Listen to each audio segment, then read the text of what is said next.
I have come here to chew bubblegum and build gadgets, and I'm all out of bubblegum. Which is good, because it just so happens that a certain fruit-flavored juicy bubblegum brand I won't mention has a dispenser that's just the right shape for my new smart home remote. In case you're wondering, I'm going to turn one of these into this, which I've already done, and that's why you can see it. Why am I turning a bubblegum container into a smart remote? Well, there's a few reasons. First, it's spacious, fits well in my hand, and has this neat slanted top with these convenient opening bits that make it easier to fiddle with. Second, I wanted to test how long a Raspberry Pi Pico W would last on a small lithium polymer battery in deep sleep mode, waking only occasionally to phone home and do something useful. I also wanted to have a device to dim the lights or change their color temperature to whatever level I wanted without using a smartphone. That's the actual useful bit. Lastly, I wanted a good excuse to reuse these containers, though this isn't the only one I came up with. Suffice it to say, there will be more builds in upcoming videos featuring these containers for all manner of things. For this build, I could have used any one of these project boxes I have, and I will use at least one of them a little later in the video, but none of these fit quite like this one does. Plus, it'll make a great conversation piece. Modifying the container is the easy part. The difficult thing was finding a battery of a size, shape, and capacity that suited my needs, so I opted for one of these, a replacement cordless phone battery. At least, that's what I think the original purpose was for this unit, because that's what I was searching when I found it. Charge and voltage regulators are another fairly easy component to locate, but I always read at least a few reviews, both positive and negative, to get an idea of the quality and reliability I might expect. A negative review is not always an indicator in and of itself. You have to take context into consideration, as the reviewer may not be as familiar with how to use the product. Equally, not every positive review is real. Of course, we all know that. The fake ones are often fairly easy to spot, particularly if someone is being just a tad too enthusiastic about the product. If the regulator you've happened upon has changed the reviewer's life in ways they can barely express sufficiently, for instance, they just might be lying. The next thing needed is a way to gradually turn the brightness or color temperature up or down. I could use 2 or 4 buttons for this, but real estate in the lid is limited, and that's just no fun anyway. Potentiometers aren't the best idea simply because of the extra circuitry that would be necessary to read their value with a pico, at least as far as my limited electronics knowledge goes. Instead, it's much simpler and neater, in my opinion, to use one of these, a rotary encoder. Not only does this have a very satisfying tactile feel and nifty anodized aluminum knob, it also has a button built in. I want another button as well, so I chose this one because it's a nice size and I think it fits well aesthetically. I could do everything with just the one button in the encoder, but in addition to looking that much cooler, the second button allows me to reserve the encoder button for waking the pico up. When the pico is in its deep sleep state, it requires either an external real-time clock or a dedicated wake pin to wake it up. It might be possible to use the wake pin as a regular input as well, but it isn't really that big of a deal to just leave it dedicated to waking the device. I'll leave links to all of these parts in the description, of course. Also, I'll post the code to the GitHub repo, but there's a catch. In order to get the Pico into its deep sleep mode using the least possible power, I grabbed a specially compiled firmware made by some folks with a much deeper understanding of the RP2040 platform than I have. I will be putting more detail about this on the new site at smartercircuits.com. You should go check it out. I finally settled on a forum so anyone can contribute to the growing community of electronics enthusiasts, many of whom have much smarter circuits than my own. On that note, the Discord has been much more active lately for those of you who are into that sort of thing. There are a lot of folks gathering with a lot of different projects and skills, and it's just really super neat to see everyone coming together and sharing their projects, asking questions, or just talking about music or other random stuff. If you join the channel as a member, there are, of course, perks on the channel, the site, or the Discord server, depending on level. There's something for everyone. There's just a little more for people who help make all this possible. Okay, time to build the doodad. I'll see you after this short montage.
In order to avoid being criticized by anyone that might have absolutely no couth or creativity whatsoever, I must point out that what I've just done is show you what I did.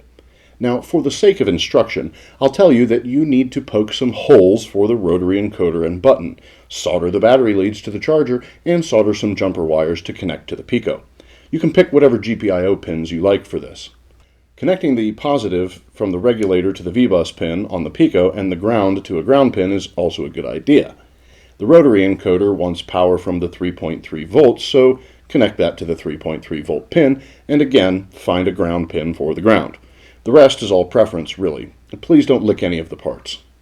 If you're not familiar with how to do any of these things, you may not want to play with lithium batteries or soldering irons without learning that stuff first. Maybe just sit back and enjoy someone else risking their own fingers and just try to be entertained or perhaps inspired. Not that I have anyone specific in mind when I tell you all of this. Certainly not anyone who's never made a single video but likes telling other people how they're doing it wrong without realizing they've relinquished all power to the man with the camera and microphone. Such a person couldn't possibly exist because no one would be so foolish as to think my audience was on their side. I'm not even sure why I mentioned it. So now that all of these parts are assembled, let me briefly demonstrate how the programming works for this little guy.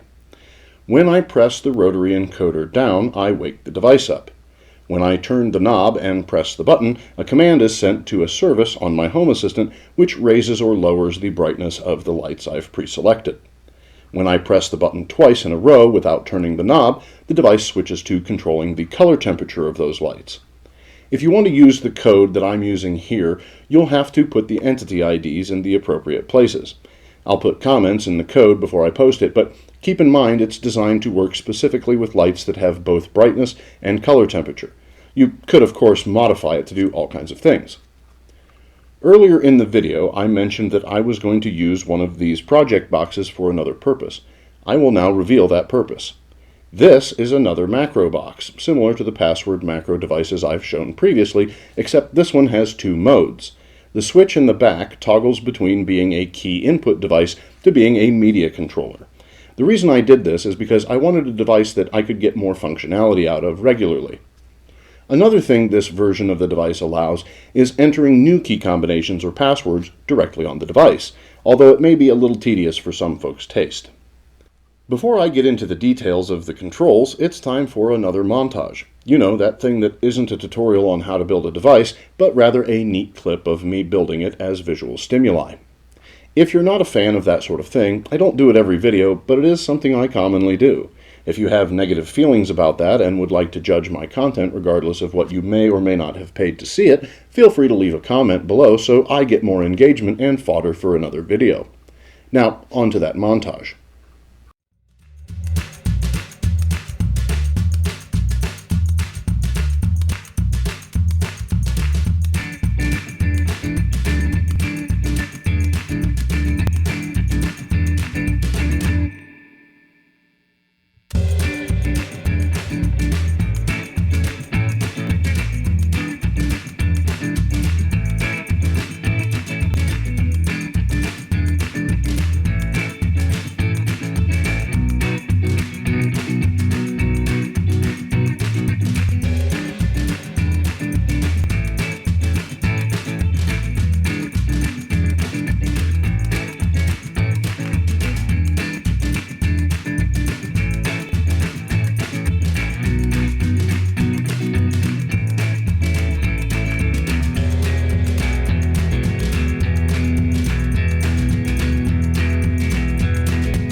Wasn't that kind of neat? I think it was, but of course, I might be biased. The controls on this device are fairly straightforward once I explain them, which I'm about to do. The switch in the back, as I mentioned, toggles the device between input and media mode. In media mode, you can press the rotary encoder to play or pause media, turn the encoder to change volume, or use the top buttons to skip forward or back, left being back, right being forward.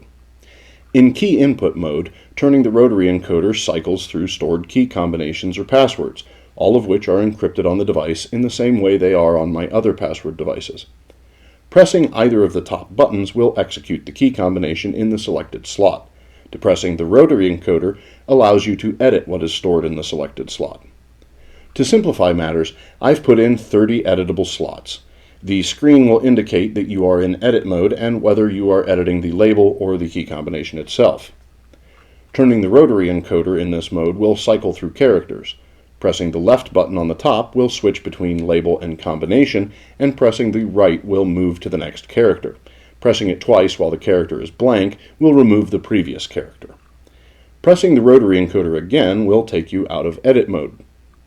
I will make the code for this build available on the repo just like the other device, and I will post which pins I used and that sort of thing on the site, which again is smartercircuits.com. I don't expect this device to necessarily be useful to you, I simply expect it to be interesting. Maybe you want to make one, maybe you don't. Either way, it's fine. In earlier videos, I pointed out that I don't expect people to make exactly what I make. I would think it's awesome if you took my approach and adapted it to your own specific needs in your own way. I think the whole point of building these things for yourself is to build these things for yourself. If you just like watching me do it, that's fine too. Either way, I appreciate you joining me, and if you've made it this far, you're either enjoying the video or you like being annoyed to a very masochistic degree. If it's the former, perhaps consider using your index finger to give me the thumb, or something like that. You might even consider subscribing to the channel or becoming a member, if you think I'm neato. These folks think I'm neato, and I'm pretty fond of them too, since they have near godlike charisma and have earned their place of honor among the bravest of warriors in Stovacor. I also want to give a special thanks to Darko664 for being a channel backer, as well as the brave and honorable Claptrap for being a VIP, which as we all know stands for Viciously Intelligent Penguin. To every returning or first-time viewer, I sincerely appreciate you spending a few of your minutes watching me.